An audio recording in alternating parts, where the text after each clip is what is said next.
आपने मुझे बजट पे अपनी बात रखने का अवसर प्रदान किया। मैं अपनी बात को शुरू करते हुए बहुजन समाज में जन्मे सभी संतों, गुरुओं और महान पुरुषों को नमन करता हूं। साथ साथ मैं भारत की महान जनता का भी धन्यवाद करता हूं कि उन्होंने लोकतंत्र की रक्षा इस बार की है।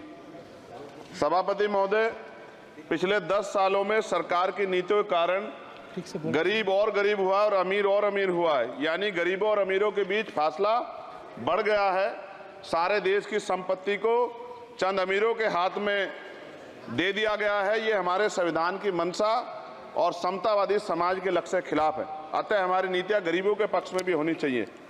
जातिगत जनगणना, SC, ST, OBC यानी कि जो बहुजन समाज के लिए आज जीवन मरण का प्रश्न है, इसके बारे में कोई बात बजट में नहीं की गई है। इसके बाद जनसंख्या के अनुपात में बहुजन समाज को सभी क्षेत्रों में हिस्सेदारी मिलनी चाहिए, तभी बाबा साहब अम्बेडकर का जो सपना है समतामूलक समाज का, वो पूरा होगा।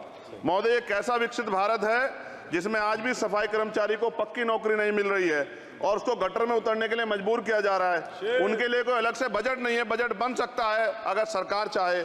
SC, ST को जो सब प्लान मिलता था, SPC का जो पैसा मिलता था, वो बजट से हटा दिया गया है। साथ साथ देश के स्तर पर आशा, आंगनबाड़ी, भोजन माता, ग्राम सेवक, PRD जवान, होमगार्डों के मानदेय में बढ़ोतरी नहीं हुई है। ऐसा कुछ भी नहीं दिख रहा है कि उनके जीवन में खुशहाली आ जाए। इनका मानदेय बढ़ना चाहिए। विधवा, वृद्धा, विकलांग पेंशन प्रत्येक महीने 500 रुपए से बढ़ाकर 5000 रुपए की जानी चाहिए, क्योंकि महंगाई बढ़ रही है। देश में प्रधानमंत्री जन कल्याण योजना के तहत SC, ST, OBC और मुस्लिम को कितने घर दिए गए, इसका कोई आंकड़ा सरकार के पास नहीं है।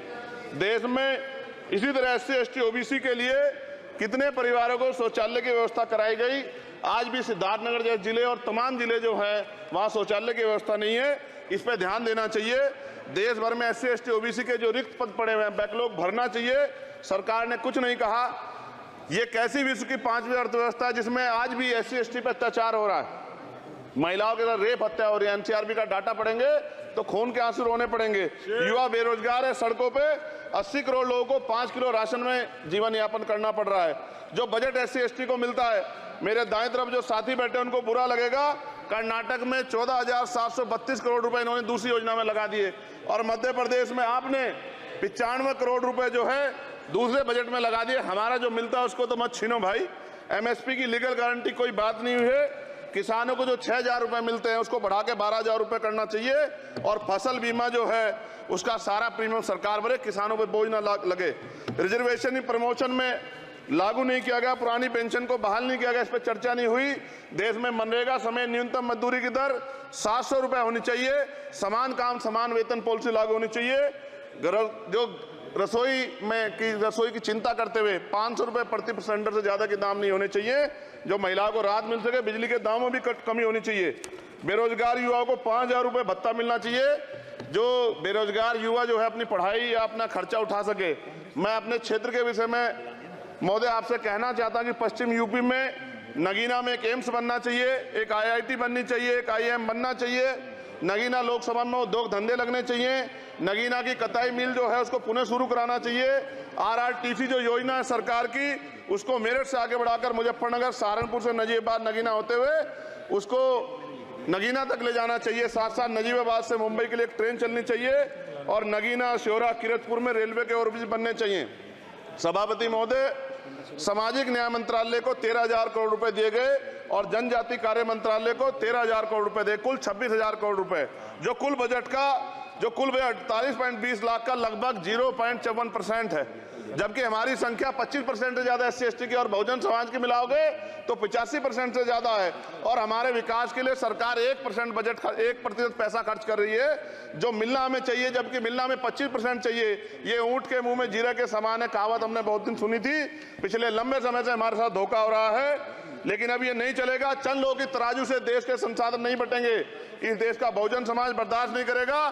संसाधन का बंटवारा संख्या के आधार पर होगा। माननीय काशीराम साहब नारा लगाए थे, ना तो वोट हमारा राज तुम्हारा चलेगा, और आज हम कह रहे हैं ना ही वोट हमारा और नोट तुम्हारा चलेगा। इस बात का भी ध्यान जो है सरकारों को देना पड़ेगा।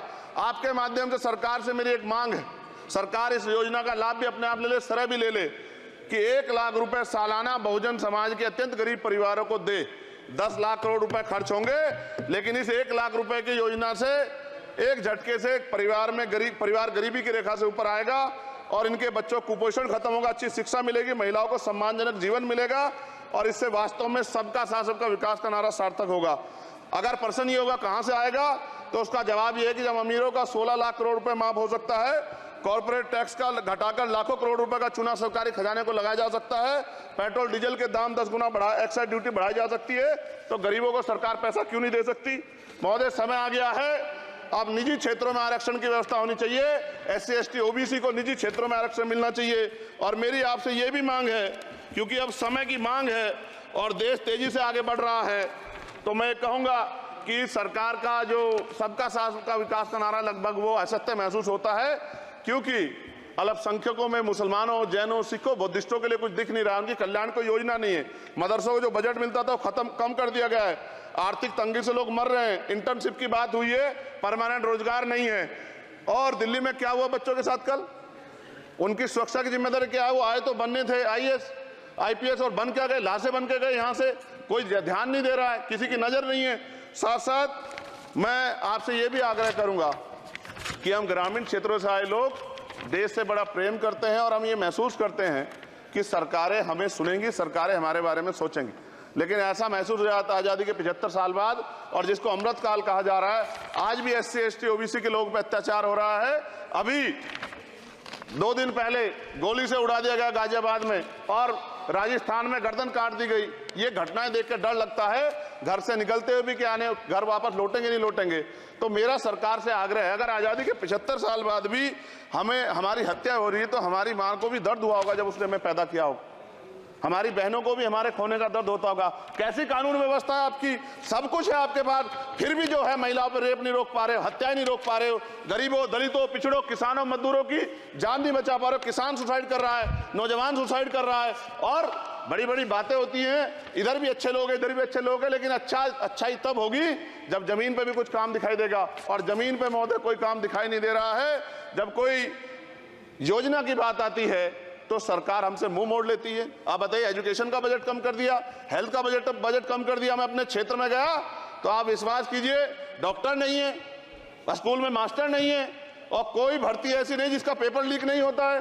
तो देश किस तरफ जा रहा है और इसमें नौजवानों का भविष्य क्या है, इसके बारे में हमें चिंता करनी चाहिए। और अंत में अपनी बात को खत्म करते हुए मेरा आपसे आग्रह और आपके माध्यम सरकार से आग्रह है कि यहाँ बाहर बाबा साहब अम्बेडकर की मूर्ति लगी हुई थी, एक वो करोड़ों लोगों की आस्था से जुड़ा विषय है, और आप विश्वास करो इतना गुस्सा है उसको लेके, मेरी आपके माध्यम से मैं हाथ जोड़ता नहीं हूं, लेकिन मैं हाथ जोड़ के आपसे आग्रह कर रहा हूं कि प्रधानमंत्री जी, सरकार से हमारी आग्रह कि वो अम्बेडकर वादियों के सम्मान का ध्यान रखते हुए, उनके जो है दिल की पीड़ा को समझते हुए, उनके दर्द का ध्यान रखते हुए उस मूर्ति को पुनः स्थापित करा दीजिए।